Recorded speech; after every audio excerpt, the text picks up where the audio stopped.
Hello guys.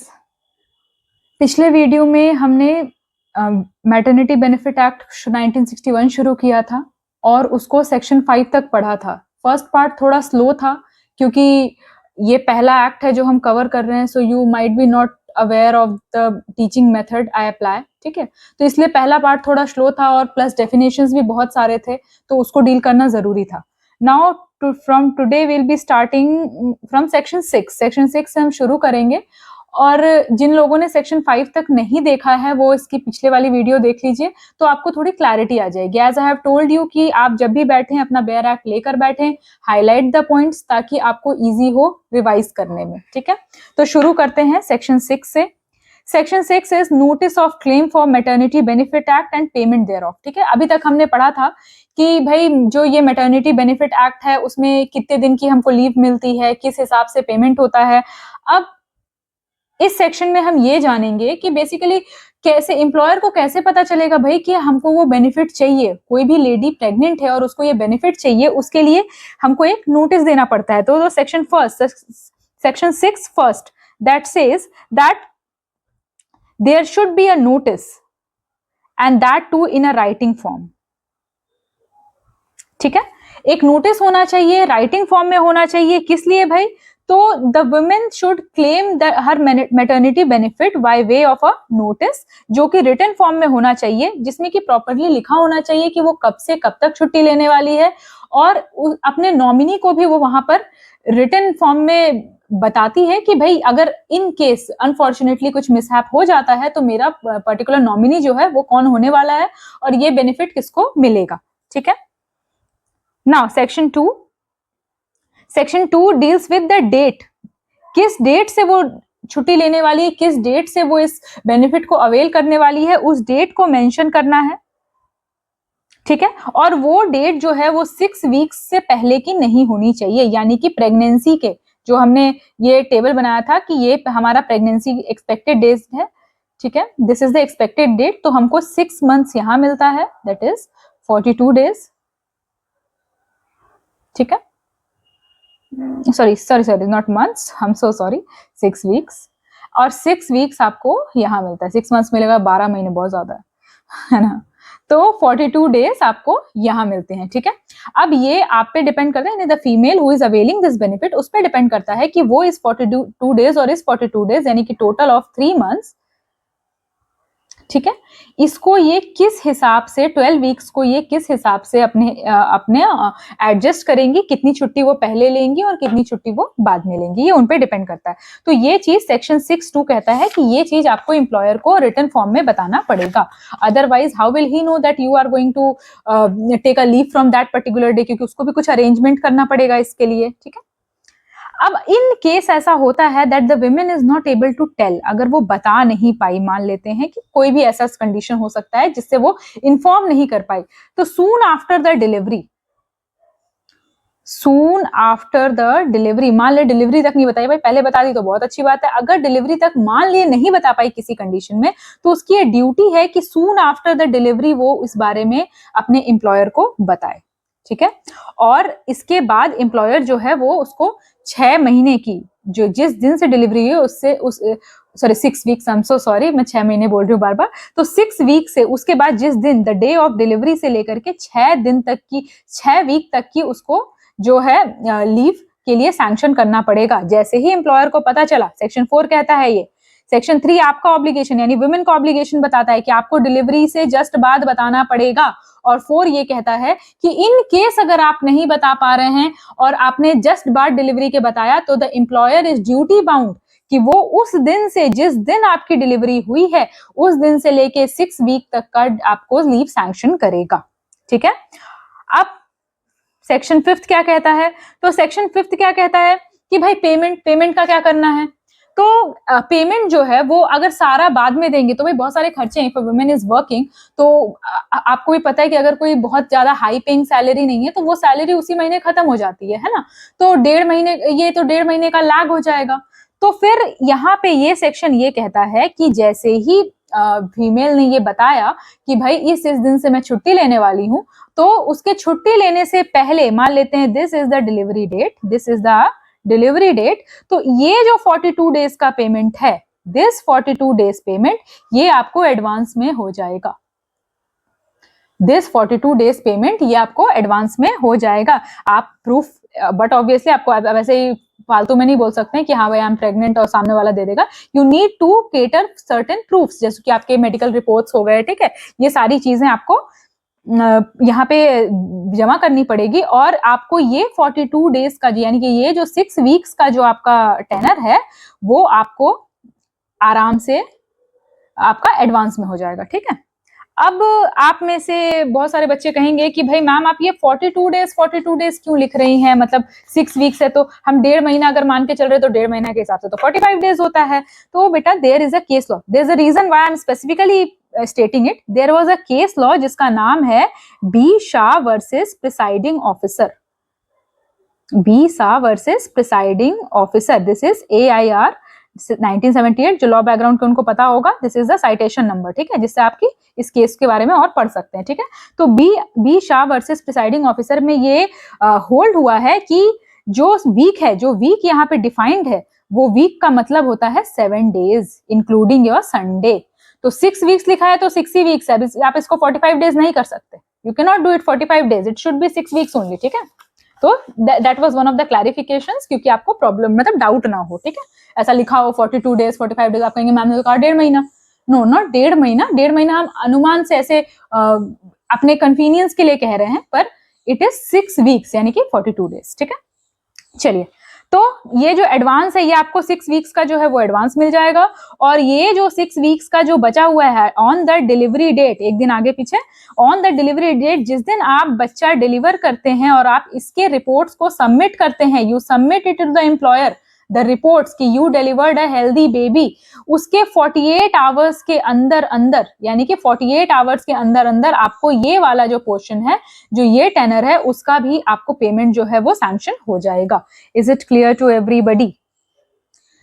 ठीक है, कोई भी डाउट हो बेटा तो you can easily ask in the comment box, I am more than happy to answer you. मुझे बहुत अच्छा लगेगा अगर आप कमेंट बॉक्स में अपने क्वेरीज को पूछेंगे। It will be, I will be sure कि हाँ भाई आप पढ़ रहे हैं, ठीक है। Now come to section 7। Section 7 is payment और maternity benefit in case of death of a women, ठीक है। अगर ऐसा होता है, as I have told you that in case some mishappening happened and during the course of delivery the women is no more, तो उस condition में क्या होगा? तो उस कंडीशन में द एम्प्लॉयर, जो एम्प्लॉयर है हमारा, वो किसको पे करेगा? नॉमिनी को पे करेगा। मैंने बताया था अभी पिछले सेक्शन में कि एक एप्लीकेशन देना पड़ेगा वुमेन को, जिसमें उसको मेंशन करना पड़ेगा मैं कब से छुट्टी ले रही हूँ और मेरा नॉमिनी कौन होगा। एंड दैट नॉमिनी हेयर, जो नॉमिनी यहाँ पर होगा, उसको वो पेमेंट मिलेगा if the women is no more. अगर वुमेन जो है वो नहीं है अब, तो फिर उस नॉमिनी को क्या मिलेगा? जो भी पेमेंट है वो सारा कुछ मिलेगा। और अगर by chance, in any case, अगर मान लेते हैं कि ये नॉमिनी नहीं अवेलेबल है, मान लेते हैं कि ही इज ऑल्सो नो मोर या फिर ही इज नॉट देयर, ठीक है, तो फिर किसको मिलेगा? तो फिर मिलेगा लीगल रिप्रेजेंटेटिव को। किसको मिलेगा? लीगल रिप्रेजेंटेटिव या लीगल एयर को, ठीक है। आपने sorry the spelling is wrong, ठीक है, लीगल रिप्रेजेंटेटिव को, यानी कि जो भी आपका लीगल रिप्रेजेंटेटिव है, आपका लीगल एयर है, जिसका आपका प्रॉपर्टी में हक होता है, वो पूरा एक अलग इंडियन सक्सेशन एक्ट है, ठीक है। तो उसको आपको अभी नहीं पढ़ना है, बस आप इतना ध्यान रखिए कि लीगल रिप्रेजेंटेटिव को मिलेगा अगर आपका नॉमिनी अवेलेबल नहीं है, ठीक है। चलिए, now coming to section 8. section 8 is payment of medical bonus. payment of medical bonus. अब ये मेडिकल बोनस क्या चीज है भाई? तो देखिए क्या है कि देयर आर सर्टेन बेनिफिट्स जो कि जब ऑफिस रिज्यूम करेंगे, क्योंकि आप खुद सोचिए ना कि a women has just delivered the baby, 6 week हुए हैं, उसको 1.5 महीना लगभग हुआ है, ठीक है।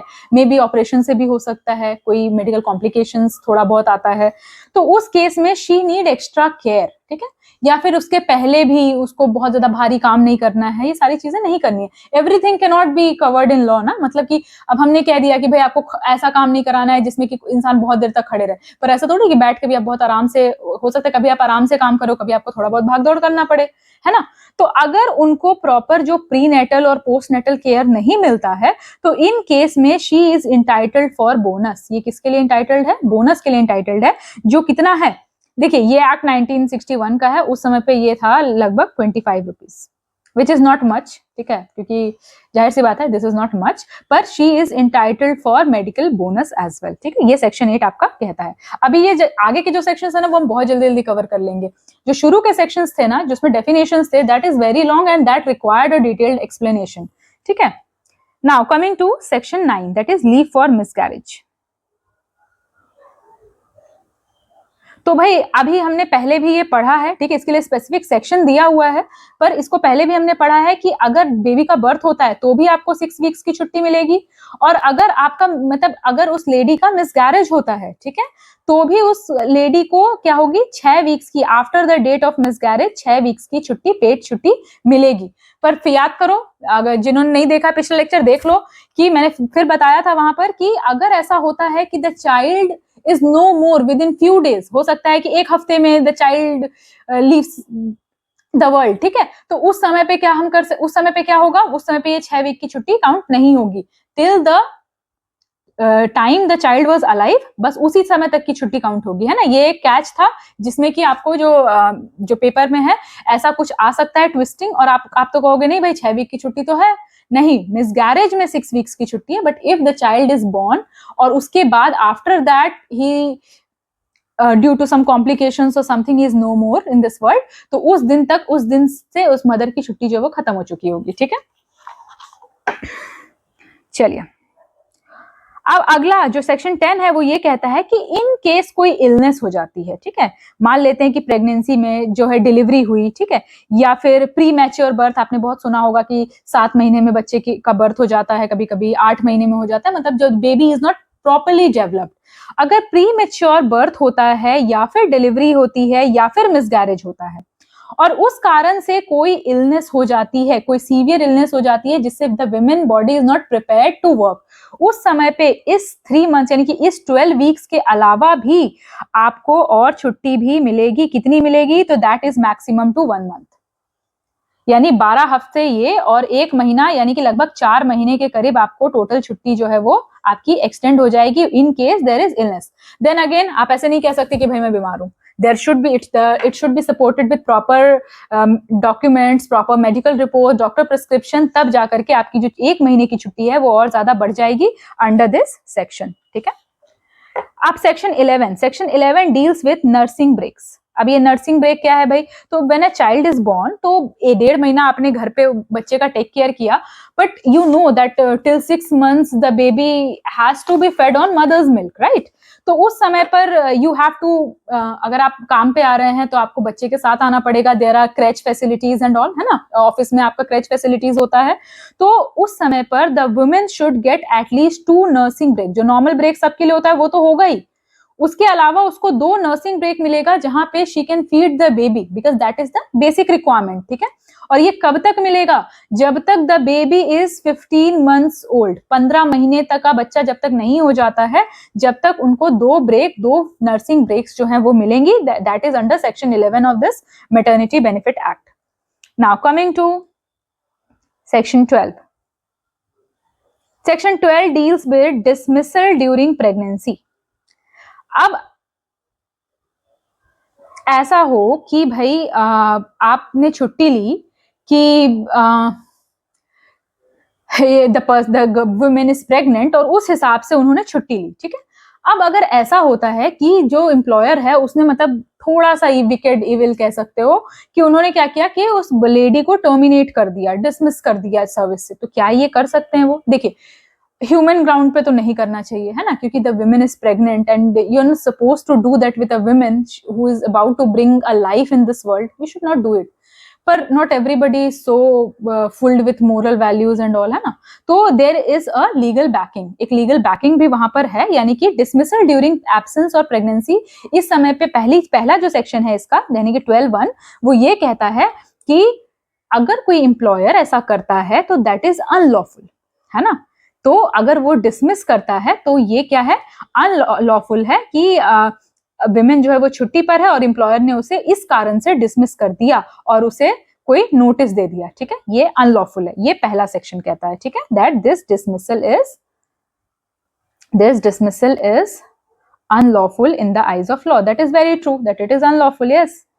Now second, अब ये क्या कह रहा है भाई कि अगर ऐसा कुछ करता है, मान लेते हैं कि ऐसा कुछ करता है, ठीक है, कि the women has taken her pregnancy leave और इस समय पे जो एम्प्लॉयर है उसने क्या किया कि उनको हटा दिया, तब भी in such case also she will be getting all the benefits which an employee should get during her pregnancy. यानी कि आप अगर उसको हटा भी रहे हो तो आप इस बेनिफिट से तो किनारा नहीं काट सकते।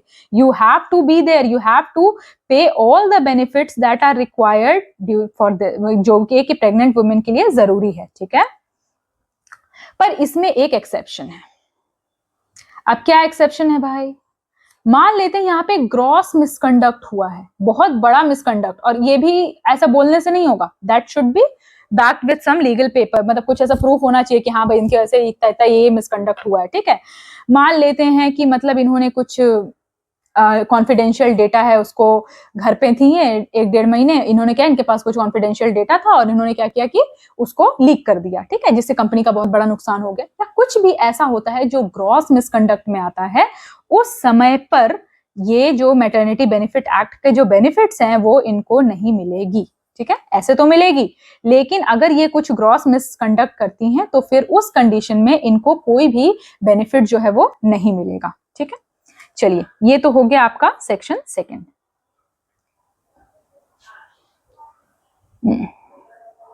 कौन सा सेक्शन पढ़ रहे थे हम, 12 का 2, ठीक है।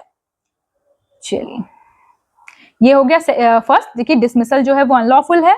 सेकंड कहता है कि अगर ऐसा कुछ होगा तो भी वो उनको ये सारे बेनिफिट्स मिलेंगे except for gross misconduct, that is section 12 second का ए। नाउ कमिंग टू बी,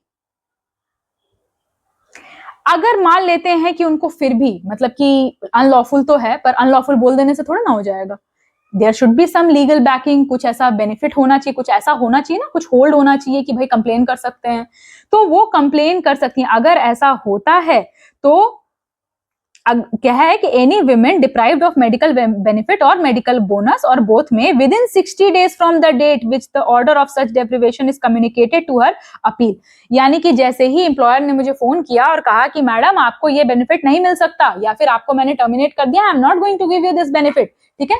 याद रखिए, पहला तो आप उसको ऑन पेपर लीजिए, क्योंकि बिना पेपर के तो आप प्रूफ मतलब कंप्लेन नहीं कर पाएंगे ना, तो ऑन पेपर लीजिए और उसके 60 दिन के अंदर आप कंप्लेन करेंगे किसको, अथॉरिटीज को, जो भी कंसर्न्ड अथॉरिटी हैं। अब ये कंसर्न्ड अथॉरिटी कौन है ये पूछेंगे आप, आगे सेक्शन में है, पर मैं आपको बता देती हूँ। सबसे पहले इंस्पेक्टर और इंस्पेक्टर के बाद मैजिस्ट्रेट, ठीक है, जो डिस्ट्रिक्ट मैजिस्ट्रेट है उनको आगे और डिटेल में पढ़ेंगे, पर मैं आपको बता दूं कि 60 डेज के अंदर आपको कंसर्न्ड अथॉरिटीज को इसकी कंप्लेन करनी पड़ेगी। वो अथॉरिटीज फिर अपना सारा कुछ मंगवा करके देखेंगे और ये जो है ये फाइनल होगा, उनका डिसीजन जो है वो फाइनल होगा, यानी कि आप कोई कोर्ट वोर्ट नहीं जा सकते इसके लिए, ठीक है। आपका जो अथॉरिटीज के पास जब आप जाएंगे तो that decision would be final and binding, ठीक है। वो अपना सारा डॉक्यूमेंट देख करके और ये आपके फेवर में या अगेंस्ट में जो भी कंडीशन होगा उस हिसाब से वो डिसाइड कर देंगे, ठीक है। चलिए, नाउ कमिंग टू सेक्शन 13, ठीक है। अब कह रहा है कि no deduction of wages in certain case. देखिए क्या क्या जो जैसे मैंने आपको बताया था कि क्या क्या मिलेगा, क्या क्या वेज में आता है और क्या क्या वेज में नहीं आता है, इसीलिए डेफिनेशन जरूरी है। चलिए देखते हैं, फिर से बता देती हूँ, मैं पिछले लेक्चर में बताया है मैंने, पर स्टिल फिर से हम बता देते हैं। देखिए क्या क्या वेज में आता है, कैश अलाउंस आता है, इंसेंटिव बोनस आता है, कंसेशनल सप्लाई आता है ना। लेकिन क्या क्या नहीं आता है, तो जो एक्स्ट्रा बोनस आपको कुछ मिल रहा है वो नहीं आता है, ओवर टाइम नहीं आता है, जो पीएफ होता है वो नहीं आता है, और जो ग्रेट्युटी पे होगा वो भी आपके वेजेस में नहीं आता है। तो यहाँ सेक्शन 13 कहता है कि जो जिस काम के लिए आपको मतलब जो वेजेस है, पहली बात तो आपको वो मिलेगा, ठीक है। जो एक्स्ट्रा जो आपको मिल रहा है वो सारी चीजें डिपेंड करता है एम्प्लॉयर पे, वो दे भी सकता है नहीं भी दे सकता, पर इस पे आपका कोई राइट नहीं है, ठीक है, पहली चीज। और दूसरी चीज क्या कह रहा है कि जब भी वो रिज्यूम बैक करेंगी, जब वो काम अपना वापस चालू करेंगी, ठीक है, तो उस समय पर जो वर्क उनको असाइन हुआ है पहली बात तो वही देना है, ठीक है। कुछ आप ऐसा नहीं कर सकते हैं कि अभी तक आप नॉर्मल सा काम था, मतलब जिसमें आपको बैठ के काम करना था ऑफिस में, अचानक से आपने उनको मजदूरी करने के लिए दे दी, या कुछ भी ऐसा बहुत हैवी काम दे दिया जो उनके डोमेन का ही नहीं है और फिर आप बहाने ढूंढ रहे हो उनको निकालने के लिए। ऐसा आप नहीं कर सकते हैं, है ना। तो क्या वर्क देना है आपको, तो पहला आपको सॉरी ए है ये, तो क्या वर्क देना है, तो the nature of work, the nature of work assign to her by virtue of the provision 4.3, ठीक है। 4.3 के प्रोविजन में 4.3 हम पढ़ चुके हैं, पिछले लेक्चर में एक बार देख लीजिएगा, ठीक है। मैं बार बार कह रही हूँ, आधा एक्ट पढ़ने से कुछ नहीं होगा, आपको बेसिक अंडरस्टैंडिंग के लिए पार्ट 1 पढ़ना ही पड़ेगा। तो जो नेचर ऑफ वर्क उनको असाइन हुआ है वही नेचर ऑफ वर्क उनको मिलेगा। और दूसरा ये कि जो ब्रेक्स है, जो अभी हमने सेक्शन 11 में हाल पढ़ा है, सेक्शन 11 कि आपको नर्सिंग ब्रेक्स चाहिए, है ना, नर्सिंग ब्रेक चाहिए, तो वो नर्सिंग ब्रेक भी कंपल्सरीली आपको देना पड़ेगा, उसके कोई पैसे नहीं कटेंगे। क्लियर। चलिए section 14 kind of strong one, ठीक है। इसको हमने डेफिनेशन में पढ़ा था, याद करो। मैंने आपको बोला था कि इंस्पेक्टर की डेफिनेशन क्या होती है, जो सेक्शन 14 में लिखा है। तो अब सेक्शन 14 में हम आ चुके हैं कि सेक्शन 14 में अब क्या लिखा है। तो सेक्शन 14 में बेटा लिखा है कि जो हमारे जो इंस्पेक्टर है उनका अपॉइंटमेंट कैसे होगा, तो एप्रोप्रिएट गवर्नमेंट, एप्रोप्रिएट सेंट्रल भी हो सकती है, स्टेट भी हो सकती है, डिपेंड करता है आप किस ऑर्गेनाइजेशन में काम कर रहे हैं। तो एप्रोप्रिएट गवर्नमेंट कैसे भाई, तो नोटिफिकेशन दे करके, नोटिफिकेशन देती है किसमें भाई, तो ऑफिशियल गजट में, किसमें देगी, ऑफिशियल गजट में देगी कि भाई ये ऑफिसर्स हैं जिनको यहाँ अपॉइंट करना है, और उसको और उनको एक एक एरिया में पोस्ट करेगी। तो जिनको पोस्ट करेगी वही इंस्पेक्टर हैं, ठीक है। इस पर्पस के लिए जिनको पोस्ट कर रही है वही यहाँ पे इंस्पेक्टर है। इनकी ड्यूटीज क्या है, तो ड्यूटीज दी हुई है सेक्शन 15 में, पावर्स एंड ड्यूटीज, क्योंकि पावर बिना ड्यूटी के नहीं आती है, आपको ड्यूटी करनी पड़ेगी पावर के लिए, है ना। Like you are going to be an officer, तो पावर आएगी, ऐसे गाड़ी मिलेगी, घर मिलेगा, तो उसके साथ साथ आपको ड्यूटी भी करनी पड़ेगी, you will be having a lot of responsibilities. तो similarly this inspector also has a lot of responsibilities. तो क्या है भाई, पहली इनकी पावर या रिस्पॉन्सिबिलिटी जो भी कह लीजिए आप, पहली ये है कि आप ये जो है ये किसी भी ऑर्गेनाइजेशन में, जो भी ऑर्गेनाइजेशन है वहां ये जा सकते हैं, ठीक है, अपने असिस्टेंट्स के साथ वहां जा करके और वहां पे देख सकते हैं, चेक कर सकते हैं कि भाई वहां पे सारी चीजें ठीक चल रही है कि नहीं, क्या क्या नहीं हो रहा भाई। तो देखें भाई कि रजिस्टर ठीक से चल रहा है कि नहीं, मतलब रजिस्टर को एग्जामिन कर सकते हैं, रिकॉर्ड्स को देख सकते हैं, they can examine the records. उसके बाद वो नोटिस को देख सकते हैं कि भाई क्या क्या नोटिस, मतलब नोटिस वगैरह देख सकते हैं कि क्या इन्होंने, मतलब लोगों को ना कि आपको नोटिस लगाना पड़ता है कि ये आपके बेनिफिट्स हैं, ये आपके राइट्स हैं और आपको ये चीज अवेल करनी है, तो ये सारे नोटिस प्रॉपर हैं कि नहीं है, ये सारी चीजें जो इंस्पेक्टर है वो वहां जाके किसी भी प्रीमाइसेस में एंटर करके देख सकते हैं, ठीक है। सेकेंड, एग्जामिन कर सकते हैं किसी भी पर्सन को, ठीक है, एग्जामिन एनी पर्सन। उनको किसी पे डाउट होता है कि भाई ये व्यक्ति जो है वो थोड़ा सा इधर उधर कर रहा है, तो हम उसको एग्जामिन करना चाहिए हमें, तो वो उसको एग्जामिन भी कर सकते हैं, ठीक है। तो और तो लेकिन उसका कुछ रीजन होना चाहिए, ऐसा नहीं कि आप परेशान करोगे जाकर के, ठीक है। You should have at least some reason कि हाँ भाई ये कंप्लेन आई है या ऐसा कुछ हुआ है जिसके कारण से हम इस व्यक्ति को एग्जामिन करना चाहते हैं, ठीक है। पर ये कोई क्रिमिनल केस नहीं है, है ना। आप किसी को एग्जामिन कर रहे हो तो ऐसा नहीं कि आप डंडे मार के एग्जामिन करोगे, है ना। आप सामने वाले से पूछ सकते हो पर आप उनको फोर्स नहीं कर सकते हो किसी भी तरीके से कि आप उनको ऐसे बिठा लिए थाने पे या फिर ऐसे क्रिमिनल्स की तरह ट्रीट कर रहे हैं कि नहीं अपने खिलाफ तुम बयान दो, सेल्फ इंक्रिमिनेशन कहते हैं इसको, ठीक है। तो you can not force someone for self incrimination, यानी खुद के खिलाफ बयान देने के लिए आप किसी को जबरदस्ती फोर्स नहीं कर सकते, यानी आप पूछ तो बिल्कुल सकते हैं लेकिन आप क्रिमिनल ट्रीटमेंट नहीं दे सकते हैं फॉर दैट पर्सन, ठीक है। तीसरा और ये क्या कर सकते हैं, तो ये बेनिफिशियरीज की लिस्ट ले सकते हैं, यानी कि कौन कौन सी ऐसी लेडीज हैं, ठीक है, जो प्रेग्नेंट हैं, आप उनको बेनिफिट दे रहे हैं कि नहीं दे रहे हैं, उनका नेम एड्रेस क्या है, ताकि वो कंफर्म कर सके कि भाई पता चला एम्प्लॉयर ने फोन करके बोल दिया कि कह देना कि मैं बेनिफिट दे रहा हूं और अगर नहीं कहा तो मैं तुमको नौकरी से निकाल दूंगा। तो ऐसा कुछ नहीं चलेगा, क्यों, क्योंकि ये जो इंस्पेक्टर है इनकी ये ड्यूटी होती है कि ये चेक करें बाय वे ऑफ प्रूफ कि भाई बैंक अकाउंट में पैसे गए कि नहीं गए, और दूसरा कि बेनिफिशियरीज की एक लिस्ट उनके पास हो, एड्रेस हो, कि वो जा करके भी क्रॉस वेरीफाई कर सके कि भाई ये व्यक्ति जो है इनको पैसे मिले भी हैं कि नहीं मिले हैं, कोई वो कंप्लेन तो नहीं करना चाहते हैं, ठीक है। नाउ कमिंग टू पार्ट 4, इनकी ये कॉपी भी ले सकते हैं, कोई भी रजिस्टर ऑफ रजिस्टर्स और रिपोर्ट्स, इन रजिस्टर्स और रिपोर्ट्स की वो एक कॉपी अपने पेरिज्यल के लिए रख सकते हैं कि भाई कल को हमको अगर जमा करना होगा आगे, या फिर हम कोई कंप्लेन आती है तो at least we should have a detail of this organisation. तो ये भी ये कर सकते हैं, that also come under the power and duties of this inspector. ठीक है। अब ये जो सेक्शन 16 है ये क्या बताता है कि ये जो इंस्पेक्टर है ये भी पब्लिक सर्वेंट, सरकारी नौकरी है जैसे आपकी लगने वाली है, उसी तरह से ये भी क्या है, गवर्नमेंट जॉब है अंडर सेक्शन 21 ऑफ आईपीसी। ठीक है। अब बीएनएस में है, बीएनएस में एक बार चेक कर लीजिएगा कौन सा सेक्शन, पहले तो जरूरी नहीं है, पर ये लोग क्या है, आप गवर्नमेंट सर्वेंट्स हैं। ठीक है। अब देखिए मैंने आपको बताया था अभी कि यहां पर देखो कहां गया, एप्रोप्रिएट अथॉरिटी के बारे में बताया था, कहीं पर तो है, एक बार आप देख लीजिएगा कहां पर मैंने बताया, अभी बताया था मैंने कि एप्रोप्रिएट अथॉरिटी को आप कंप्लेन कर सकते हैं। हाँ ये देखो, ये है this, that you can complain to an appropriate authority in 60 days. तो ये सेक्शन 17 क्या कहता है कि power of inspector to direct payments, power of inspector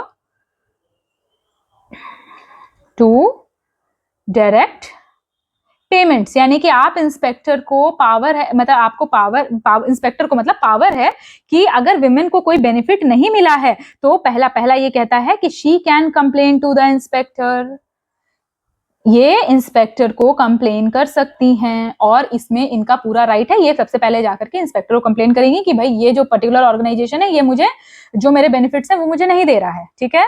section 2 क्या कहता है कि जो इंस्पेक्टर है वो मे डायरेक्ट, वो सारे डॉक्यूमेंट्स को एनालाइज करने के बाद अगर उनको लगता है कि पेमेंट जो है वो प्रॉपरली नहीं हुई है और होनी चाहिए तो वो डायरेक्शन दे सकते हैं। किस चीज की डायरेक्शन दे सकते हैं कि भाई पेमेंट करो, लेकिन ऐसा नहीं बोल सकते हैं कि भाई 10 लाख 20 लाख करो, जो भी बाय लॉ यानी कि लॉ में जितना लिखा है उतना पेमेंट करने का डायरेक्शन ये दे सकते हैं। ठीक है।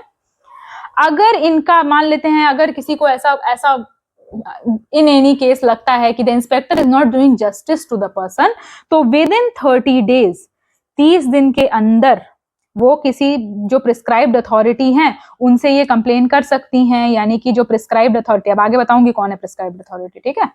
ऐसे इसलिए अभी ये नहीं बोलने लगना कि अरे मैम ने तो बताया नहीं कौन सा है प्रिस्क्राइब्ड अथॉरिटी। तो 30 डेज के अंदर वो प्रिस्क्राइब्ड अथॉरिटी को कंप्लेन कर सकती हैं। ठीक है।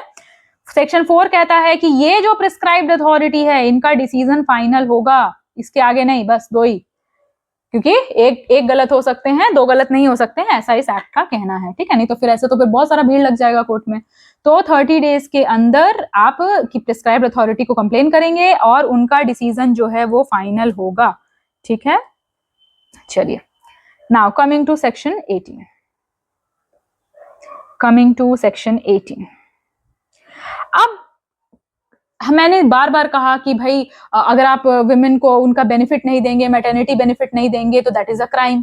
पर कब होगा कि जब औरत ही गलती पर है और उनके जो बेनिफिट है उनको फोरफीट कर लिया जाएगा, यानी कि फोरफीचर ऑफ मैटरनिटी बेनिफिट, ऐसा कब होगा? तो अगर ऐसा होता है बेटा कि मैंने यहाँ से छुट्टी ली, ठीक है, for example I am going to deliver a baby और मैंने यहाँ से छुट्टी ली, पर in that period I am working somewhere else, मैंने कोई पार्ट टाइम जॉब ज्वाइन कर ली कि भाई घर पे बैठे ही हैं, छुट्टी तो है, तो एक काम करते हैं हम कहीं और पार्ट टाइम जॉब कर लेते हैं, तो इससे क्या होगा कि हमारे डबल पैसे आ जाएंगे उसी समय के।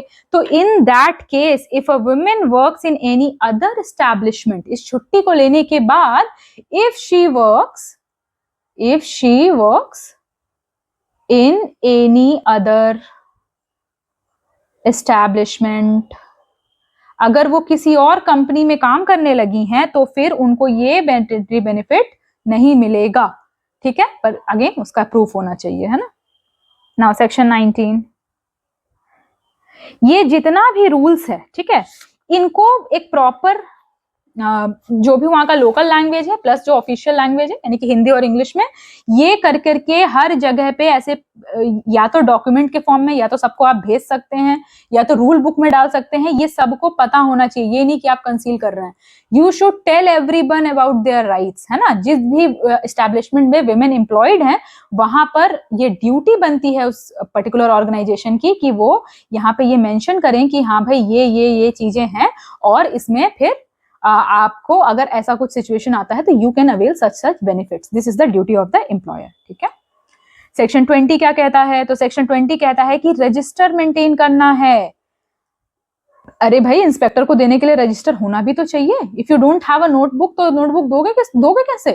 तो similarly you have to maintain a register, record और मस्टर रोल्स, ताकि कल को कोई भी अथॉरिटी आए चेक करने के लिए तो at least they can have an access to it. ठीक है। अब भाई सजा क्या मिलेगी इन केस? पेनल्टी क्या है भाई? अगर एम्प्लॉयर्स हैं तो उनको क्या क्या पेनल्टी मिलेगी, क्या क्या क्या उनको नुकसान होगा? नहीं तो कोई तो करेगा ही नहीं। अगर नुकसान ही नहीं होगा कुछ तो कोई अगर पेनल्टी नहीं होगी तो फिर कोई इस चीज को फॉलो ही नहीं करेगा। तो क्या नुकसान होगा भाई? तो ऐसा कह रहे हैं कि अगर ये एम्प्लॉयर है, अगर ये सारी बातें नहीं मानता है तो उसको सजा हो सकती है कितने की? 3 months की। और फाइन भी हो सकता है कितना? 500 रुपीज का। बहुत कम है क्योंकि पहले का एक्ट है उस हिसाब से बना हुआ है, तो 500 रुपए का फाइन हो सकता है। ठीक है। और अगर वो फिर भी देने को तैयार, अगर वो कोई और प्रोविजन ब्रीच करता है तो इतनी सजा हो सकती है। ठीक है। लेकिन अगर वो बेनिफिट नहीं दे रहा है विमेन को, वो सारे बेनिफिट जो देने चाहिए वो नहीं दे रहा है, तो जो कोर्ट है, जो डिस्ट्रिक्ट मैजिस्ट्रेट का जो कोर्ट है, उसको उसमें है आपको और भी फाइन लगाया जा सकता है। क्योंकि कोई 500 रुपए तो बेनिफिट है नहीं। जो उनकी सैलरी है विमेन की, मान लेते 1 लाख रुपए सैलरी है, तो 500 रुपए लेके हम क्या करेंगे? तो उस समय पे कोर्ट जो है वो जितना फाइन हो सकता है, जो व्यक्ति इंटाइटल्ड होगा, वो फाइन जो है वो एक्सीड भी हो सकता है। मतलब ये तो बेसिक है, इसके अलावा एक्सीड भी हो सकता है। ठीक है। अगर मान लेते हैं कोई इंस्पेक्टर आए हैं चेकिंग के लिए और सामने वाला चेक ही नहीं करने दे रहा है, बिल्कुल लाठी डंडे लेके खड़ा हो गया है कि भाई हम तो चेक ही नहीं करने देंगे, तो उस केस में हम क्या कर सकते हैं? उस केस में क्या उन पे एक्शन होगा? तो उस केस में भी उनको इम्प्रिजनमेंट होगी। ठीक है। इम्प्रिजनमेंट काहे के लिए भाई? तो भाई क्या है ये पेनल्टी है फॉर ऑब्स्ट्रक्टिंग इंस्पेक्टर को ऑब्स्ट्रक्ट करने के लिए ये पेनल्टी उनको देनी पड़ेगी। क्या करनी पड़ेगी भाई? तो इम्प्रिजनमेंट हो सकता है 3 महीने का, और फाइन हो सकती है 500 रुपए की, जैसा कि पहले हुआ वैसा ही। ठीक है। अब सेक्शन 23 क्या कहता है भाई? Cognizance of offence. अब ये कॉग्निजेंस ऑफ ऑफेंस यानी कि कुछ लिमिटेशन दिया गया है, ऑफेंस को कंसीडर करने के लिए भी कुछ लिमिटेशन है। अब ये नहीं कि आप, पता चला बच्चा जो है वो 10 साल का हो गया तब आप जाकर के कंप्लेन कर रहे हैं, दैट इज द प्रॉब्लम ना। मतलब कि ऐसे तो फिर कोई भी कंप्लेन कर देगा, ऐसे गुस्से में कर देगा कि भाई जॉब छोड़ी हमने तो चलो एम्प्लॉयर पे कंप्लेन कर दें। तो 1 ईयर का टाइम दिया जाता है। ठीक है। कि कोई भी ऑफेंस जो है वो कभी भी, ये सेक्शन इसका जो फर्स्ट पार्ट है वो कहता है कि कोई भी ऑफेंस जो है वो आप तभी तक कंप्लेन कर सकते हैं जब तक कि 1 साल के अंदर 1 साल के बाद अगर टाइम हुआ तो आपका जो ऑफेंस है उसको रिकॉग्नाइज नहीं किया जाएगा, उसका कॉग्निजेंस नहीं लिया जाएगा। ठीक है। और सेकंड, मैंने आपको बार बार बोला था कंसर्न अथॉरिटीज कौन है मैं बताऊंगी, अब मैं बता रही हूँ। ठीक है। कौन होगा ये? Presidency magistrate. कौन होगा? प्रेसिडेंसी मजिस्ट्रेट, या फिर और मजिस्ट्रेट ऑफ फर्स्ट क्लास। ठीक है। Magistrate of first class. ठीक है। जिसको हम जेएमएफसी भी कहते हैं, जुडिशियल मजिस्ट्रेट फर्स्ट क्लास कहते हैं, जेएमएफसी। तो जेएमएफसी जो होगा वो इसको ट्राई करेंगे। ठीक है। उसके नीचे कोई कोर्ट जो है वो, कोई छोटी कोर्ट इससे ट्राई नहीं करेगी। ठीक है। इसमें कोई डाउट है? चलिए, कमिंग टू सेक्शन 24। सेक्शन 24 कहता है कि अगर कोई व्यक्ति किसी गुड फेथ में कोई एक्शन लिया है and the court is convinced कि भाई सामने वाले ने एक्शन गुड फेथ में लिया है, तो उस समय पे कोई भी, मान लेते हैं इंस्पेक्टर को मना किया, हो सकता है कि कोई इमरजेंसी चल रही हो, कोई इवैक्यूएशन प्रोसेस चल रहा हो, उस समय पे इंस्पेक्टर को मना कर दिया एंट्री करने से, तो ये तो गुड फेथ में काम हुआ है ना। तो ये क्या है? Protection of action in good faith. ठीक है। Protection of action taken in good faith. तो उस समय पे आपको जो है वो कोई भी पनिशमेंट नहीं मिलेगी। कोर्ट ये कन्विंस होना चाहिए, कोर्ट कन्विंस है तो फिर कोई प्रॉब्लम नहीं है। ठीक है। सेक्शन 25 कहता है power of central government to give direction. Power of central government to give direction. मैंने सोचा था कि जो लेक्चर है वो मैं आधे घंटे तक का रखूं कि आप भी बोर ना हो, पर थोड़ा सा बचा है तो मैं सोच रही हूँ कंप्लीट कर दूं। तो कभी कभी ऐसा होता है कि स्टेट गवर्नमेंट का मतलब जो अप्रोप्रिएट गवर्नमेंट है वो स्टेट गवर्नमेंट है, लेकिन वो जितने एक्शन लेने चाहिए शायद नहीं ले रही है, तो उस समय पे central government has the authority कि वो डायरेक्शन दे सकते हैं कि भाई ये चीजें आपको कंप्लाई करनी है, you have to do this. ठीक है, ये हर जगह होता है, आप पॉलिटी पढ़ेंगे उसमें भी पढ़ा होगा कि सेंट्रल जो है हमेशा ओवरराइड करता है स्टेट को in most of the cases except the state list. ठीक, 26 पावर टू एग्जेम्प्ट एस्टैब्लिशमेंट्स। ठीक है, गवर्नमेंट जो अप्रोप्रिएट गवर्नमेंट है उनको अगर लगता है कि ये एक्ट जो है वो इस जगह पे अप्लाई नहीं होना चाहिए तो दे हैव द राइट कि वो उसको उस जगह पे अप्लाई ना करें। ठीक है, बहुत एक्सेप्शन है, ये जनरली ऐसा होता नहीं है, but it depends on the state government, appropriate government यानी जो स्टेट है, सेंटर है, जो भी है, वो ऑफिशियल गजट में नोटिफिकेशन निकाल करके पहले इन्फॉर्म करेंगे और उसके बाद फिर ये इसको अप्लाई कर देंगे। ठीक है,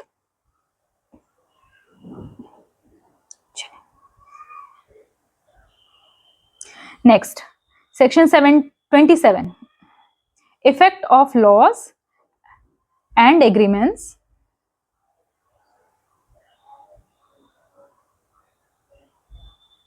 inconsistent with this act। मान लेते हैं किसी और लॉ में या किसी और लेजिस्लेशन में, स्टैट्यूट में इसके कॉन्ट्रेरी कुछ दिया हुआ है, तो देखिए जो इससे पहले आए हैं और कुछ दिया हुआ है तो उसको फॉलो करेंगे, लेकिन जो बाद में आए हैं, ठीक है, जो बाद में आए हैं उसको हम फॉलो नहीं करेंगे। ठीक है, पर क्या है, थोड़ा सा इसमें थोड़ा सा कैच है कि a woman is entitled to benefit in respect of any matter which are more favourable to her. ठीक है, अब जैसे कुछ बेनिफिट दिया हुआ है किसी और एक्ट में और इसमें दिया है, तो जिसमें ज्यादा बेनिफिट होगा वो वुमेन उसके लिए एंटाइटल्ड होगी। क्योंकि देखिए जो आपका इंश्योरेंस एक्ट है उसमें भी थोड़े बहुत बेनिफिट्स दिए हुए हैं, तो अब किसको माने हम, इंश्योरेंस को माने कि इसको माने? तो जिसमें वुमेन का फेवर ज्यादा होगा, ठीक है, या विमेन को बेनिफिट का जो क्वांटम है वो ज्यादा होगा, वो उस लॉ को यहाँ पर फेवर किया जाएगा, वो हमेशा ओवरराइड करेगा। ठीक है,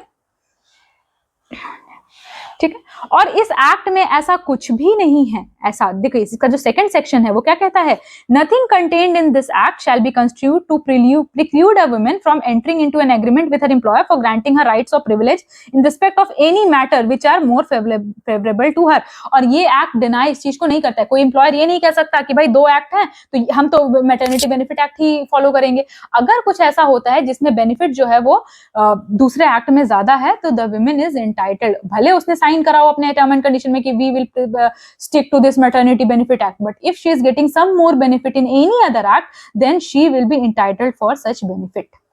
ठीक है, चलिए सेक्शन 28 लास्ट है ये। ठीक है, सेक्शन 28 की क्या क्या पावर है एप्रोप्रिएट गवर्नमेंट को, किस किस रूल्स को बनाने के पावर हैं। तो they have the power to make rules, जिसका एक पूरा लिस्ट है बेटा जो आपके बेयर एक्ट में लिखा है। मैं जल्दी जल्दी बता देती हूँ कि आपको रजिस्टर रिकॉर्ड सब पढ़ चुके हैं हम, बस एक जगह पे ये कंसोलिडेट किया हुआ है कि आपको क्या है, पहला कि रजिस्टर और रिकॉर्ड बनाने का पावर है कि आप रजिस्टर और रिकॉर्ड आपको बनाना पड़ेगा, ये डायरेक्शन जो है वो स्टेट गवर्नमेंट सेंट्रल गवर्नमेंट दे सकती है। दूसरा क्या कर सकती है, इंस्पेक्टर की ड्यूटी। ठीक है, तीसरा क्या कर सकती है, मेथड ऑफ पेमेंट को बता सकती है कि भाई आप कैसे पे करेंगे, क्योंकि हो सकता है ना कोई एम्प्लॉयर बोले कि भाई हमने पे कर दिया, पर पता चला उसने बोला कि हमने कैश दिया पर उसने दिया ही नहीं है, तो मेथड ऑफ पेमेंट भी जो है वो स्टेट गवर्नमेंट जो है वो डायरेक्ट कर सकती है। ठीक है, कोई भी नोटिस सर्व कर सकती है सेक्शन 6 के अंडर। ठीक है, प्रूफ मांग सकती है, किसी भी चीज का प्रूफ मांग सकती है। ठीक है, जो मैंने आपको बताया था कि अगर ग्रॉस मिसकंडक्ट होता है तो women is not entitled for the maternity benefits, तो वो ग्रॉस मिसकंडक्ट को डिटरमाइन करने के लिए समय समय पर सर्कुलर जारी कर सकती है। ठीक है, कैसे अपील करना है, मैनर ऑफ अपील क्या है, इसको भी जो स्टेट गवर्नमेंट है वो डिटरमाइन कर सकती है, that what will be the manner of appeal to the inspector. ठीक है, उसके बाद फिर जो बाकी की अथॉरिटीज हैं उसको क्या प्रोसेस है ये सारा कुछ वो बता सकती है। ठीक है, ठीक है, अब जो सेंट्रल गवर्नमेंट है, इसका जो सेकंड पार्ट है वो क्या कहता है कि सेंट्रल गवर्नमेंट कोई भी लॉ अगर बनाएगी तो उसमें क्या है, उसमें क्या होना चाहिए कि पार्लियामेंट के सामने रखेगी। ठीक है, और 30 डेज तक, ठीक है, 30 डेज के अंदर में कम से कम एक सेशन होना चाहिए। मतलब ऐसे ही नॉर्मली कोई लॉ नहीं बन जाएगा, जो नॉर्मल प्रोसेस है लॉ का वही लॉ फॉलो होगा, तभी इसमें का जो लेजिस्लेशन है वो इसमें बन सकता है। ठीक है, तो ये हो गया आपका जो सेक्शन 29 है वो बताता है कि जो प्लांटेशन लेबर एक्ट है, क्योंकि हमने प्लांटेशन का डेफिनेशन वहां से लिया है ना, याद करो, मैंने फर्स्ट पार्ट में पढ़ाया भी है कि प्लांटेशन लेबर एक्ट से हमने प्लांटेशन का डेफिनेशन लिया है, तो उसमें कुछ जो वर्ड्स हैं उसको ऐड किया गया है, ठीक है, अमेंडमेंट से ऐड किया गया है। तो सेक्शन 32 जो है उसमें जो सिकनेस अलायंस है, जो वर्ड सिकनेस अलायंस था उसको ओमिट किया गया है, वो बताया गया है, बहुत ज्यादा इंपॉर्टेंट नहीं है सेक्शन 29। और सेक्शन 30 जो है वो बताता है कि माइंस में भी ये अप्लाई होगा, यानी कि जो ये मैटरनिटी बेनिफिट एक्ट है वो माइंस में भी जो 1941 वाला जो माइंस मैटरनिटी बेनिफिट एक्ट था, पहले क्या था ना, जब ये एक्ट नहीं आया था तो we had mines maternity benefit act, ठीक है, माइंस मैटरनिटी बेनिफिट एक्ट 1941, तो उसको अब रिपील कर दिया गया, क्योंकि we already have a consolidated law ना, तो फिर हम उसको क्यों रखेंगे, तो उसको अब रिपील किया गया है। अब उसके जगह पे मैटरनिटी बेनिफिट एक्ट 1961 यूज होगा। This is section 30 and here your whole maternity act gets completed. I hope आपको ये सेशन अच्छा लगा होगा। आपको ये सेशन कैसा लगा ये आप हमको कमेंट में बताइएगा। And very soon we will be starting with trade unions act, ठीक है, इसका जो अगला पार्ट है वो हम शुरू करेंगे ट्रेड यूनियन एक्ट। कोई भी क्वेरी हो तो you can connect me via comment section. Comment section में आप कमेंट करिए और आपको हर कमेंट का पर्सनलाइज रिप्लाई दिया जाएगा। And let me know in the comment section which other subject you want along with this law paper. Till then, bye bye, see you later.